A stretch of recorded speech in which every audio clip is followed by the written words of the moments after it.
So in our next section, A6, we're going to continue on with this train of thinking about expanding our exponents we can work with. And last time we had expanded from just allowing natural number exponents to integer exponents, so negative exponents. We want to keep going. What if we have a rational exponent? And before we can do that, we need to talk about radicals. I'm sure you're familiar with radicals, square roots, cube roots, and so on. But in general, here's our definition. The nth root of b is equal to some number a. This means that b is the number so that when you raise it to the power n, you get b back. There's a slight problem with this definition in that sometimes you have two different roots, right? You're familiar with positive and negative square roots. So this expression, if you have a choice, means the positive root. So choose positive b if two roots. But in any case, this symbol is the nth root of b. A little bit of terminology here. This squiggly line is usually called the radical symbol. The n is the index. Just tells you which root you're taking. Again, it's customary to, if it's a square root, you don't write a 2 here, you just leave it off. And the b, the book gives us a name. They call this the radicand. I've never heard anyone actually call it the radicand, so we won't bother with that. And we'll just do a couple of quick examples. So for example, the cube root of negative 27. I'm looking for a number that when I cube it, when I multiply it by itself 3 times, I get negative 27. And of course the answer is minus 3. Minus 3 cubed is minus 3 times minus 3 is 9, times minus 3 again is negative 27. Fourth root of 16. I'm looking for a number that when I multiply it by itself 4 times, raise it to the power 4, I get 16. There's 2 solutions, plus or minus 2. But remember, when I have a choice, this symbol represents the positive root. So this is positive 2. And last but not least, again, when you leave off the index, it customarily means 2. It's the square root. Square root of 25. Once again, there's 2 choices, but we always choose the positive one, minus 5. Or positive 5. Awesome. So, we said we were going to work with rational exponents. And this is how we make our definition. If I want to define b to the 1 over n, we just define that to be the nth root of b. So for example, something like 27 to the 1/3. What does that mean? Well, by definition, this is now the cube root of 27. And that's, of course, just positive 3. But this doesn't handle this question of how do we work with all possible rationals. This is just strictly rationals of the form 1 over n. Well, now, if I've got b to the m over n, so this is now really all rationals. You can have any numerator, any denominator. We define this in sort of 2 different ways. Realize that this is b to the 1 over n to the m. Why is that? Well, remember, if I double exponentiate, I just multiply my exponents together, right? And m times 1 over n is m over n. Or, completely analogously, I could define this to be b to the m to the 1 over n. Once again, because double exponentiation, you multiply them together. So m times 1 over n is m over n. And this is how we work with all possible rational exponents. So, for example, 32 to the 2/5. I can't get a good 2. 32 to the 2/5. What does this equal? And this is an important skill. I often run into students, even in higher level calculus classes, calculus 2, calculus 3, that have forgotten how to evaluate expressions like this without using a calculator, because they're used to just plugging something like this into a calculator and getting their answer. But I don't need one. I could do this 2 different ways. I could write this as 32 to the 5th. Oops. sorry.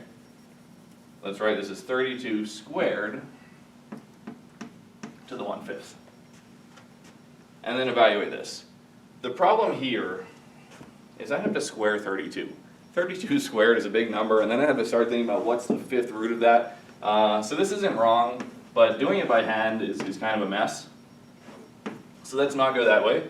The other way I could write this is as 32 to the 1/5 squared. And this is a whole lot easier, and typically this is the way you want to go. You want to evaluate your radicals first, and then square it or work with the numerator afterwards, because now we have smaller numbers. The 5th root of 32, what do you multiply together by itself 5 times to get 32? Is just 2. So this is 2 squared. 2 squared is 4. So this kind of scary looking number, 32 to the 2/5, kind of scary looking number, actually evaluates really nicely. It's just exactly equal to 4.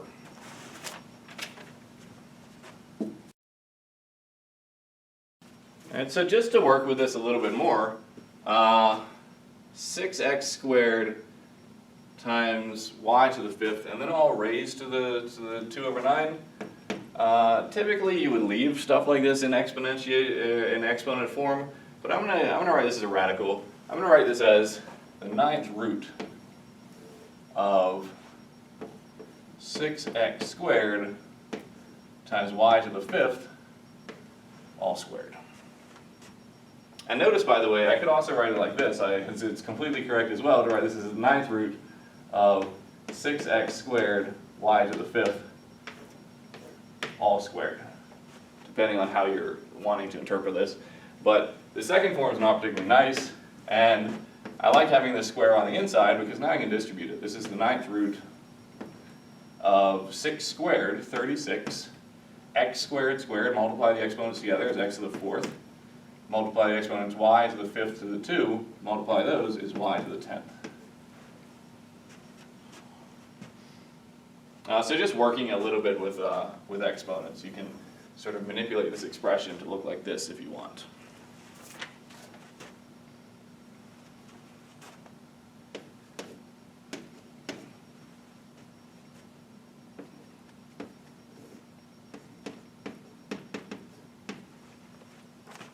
Alright, so going backwards, here I have a cube root. I'm just going to convert this to an exponent. So this is x cubed plus y cubed, the inside of the radical, all raised to the power 1/3.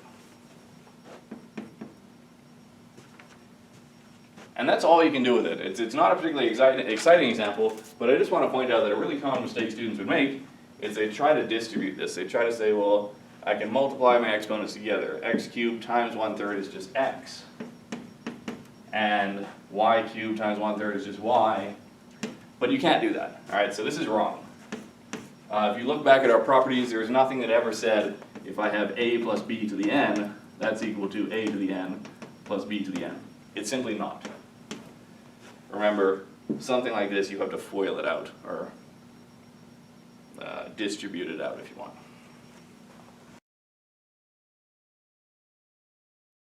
So we'll just do a quick example of foiling. Nothing really new here. You guys know how to FOIL already, I think. But we'll just do an example of foiling or distributing with rational exponents. So let's see, we've got first terms together. 7 times 2 is 14. What's my exponent going to be? I've got x to the 1/2 times x to the 1/2. So what do? You add the exponents together, right? 1/2 times 1/2 is just 1. So I'm not even going to write it, it's just x.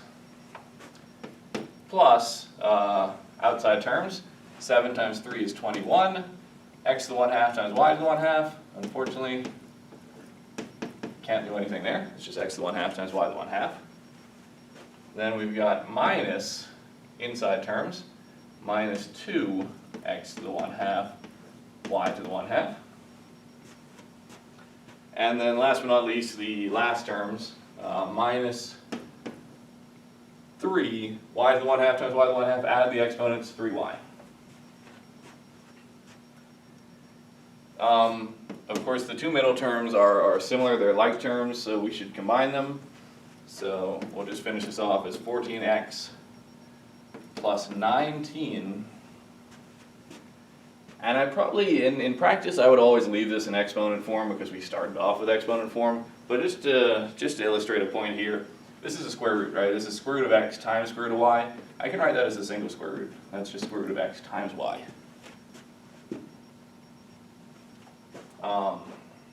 Actually, I think that's a property I'm about to tell you. But I promise you we can do this. I'll go through this property in just a second.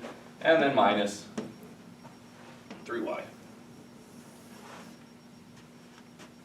So let's formalize this property. The fact that I can write this as a single square root. Let's go through these properties.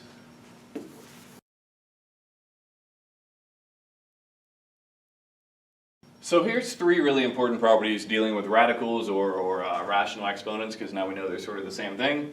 The first one says if you take the nth root of x to the n, we'll think about what that is in terms of exponents. That's x to the n to the 1 over n. Multiply these exponents together, you just get x to the 1. It's a slight lie. It's technically the absolute value of x. Let's avoid this by saying x and y are positive. Okay? So it's actually the absolute value of x, but if we force this to be a positive number already, then it is just equal to x. And 2 is what I was talking about in the last example. If I've got the nth root of xy, so the nth root of a product, I can break this into a product of nth roots. So I can write this as the nth root of x times the nth root of y. In practice, you usually go this way with it. If you've got nth root of x times nth root of y, you would combine them together, but it goes both ways. You can break it apart or combine them. And similarly, if you've got an nth root of a quotient, x over y, you can break this as a quotient of nth roots. Nth root of x over nth root of y. And once again, you would usually use this to combine. So, really quick example.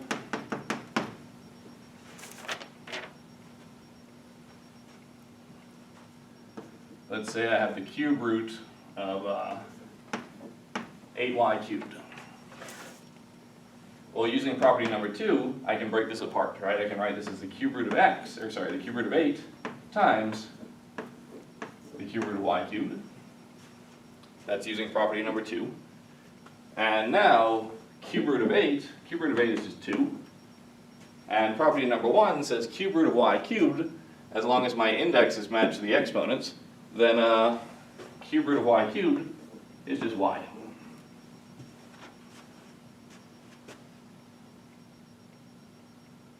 So really important properties, but they all sort of follow from our exponent properties that we have already. One more thing I want to talk about is rationalization.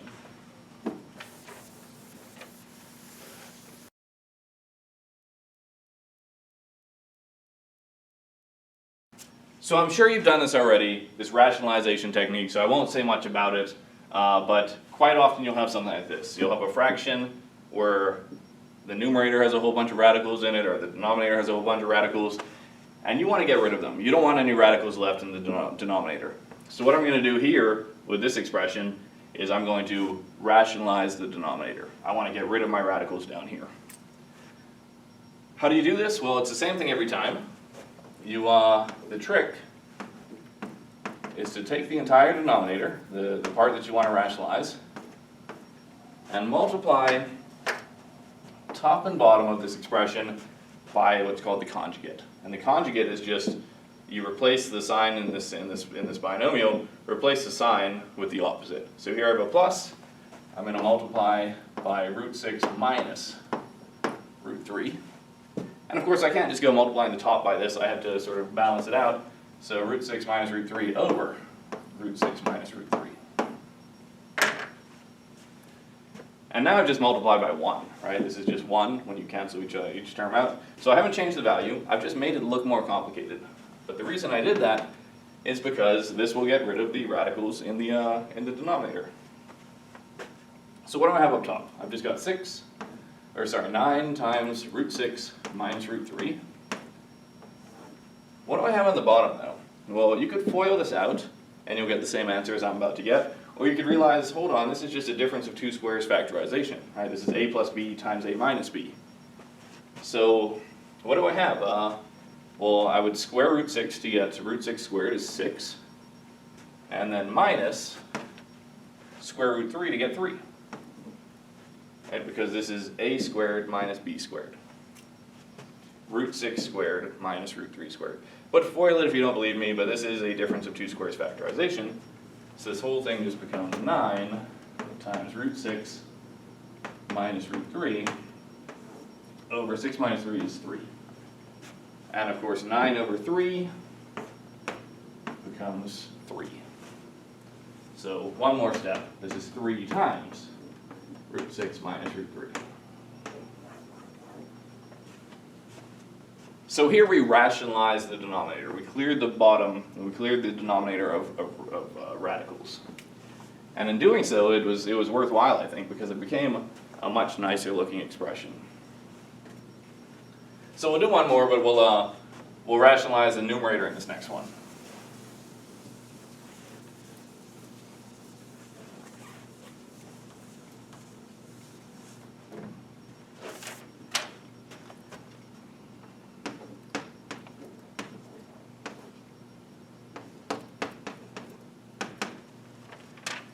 Okay, so this time I want to get rid of my radicals in the numerator. So what do? Same thing as before. The trick is exactly the same. I multiply top and bottom by the conjugate of the portion of the fraction I want to rationalize. So the conjugate would be, remember, just flip the sign. This is 2 plus root x over 2 plus root x. So this becomes, once again, realize you could FOIL this out if you want, or you could just realize this is a difference of two squares factorization. So this is 2 squared is 4 minus square root of x squared is x. FOIL it out, I promise you'll get 4 minus x on top over 4 minus x times 2 plus root x. Here you might be tempted to just start distributing immediately, FOIL this out, but if you did that, you would miss the fact that stuff cancels, right? I've got 4 minus x times 1 on top, and 4 minus x times this stuff on the bottom, so those disappear. And I'm just left with 1 over 2 plus root x. So this is an example of rationalizing the numerator. And I won't do any more because it really is the same trick every time. The trick is multiply top and bottom by the conjugate of the part that you're trying to rationalize. And then just simplify from there. You'll always have a difference of two squares. This is why we do this, to get a difference of two squares. And the other piece, hold off on distributing straight away because you'll often end up with something that factors, or not factors, but cancels from the top and the bottom.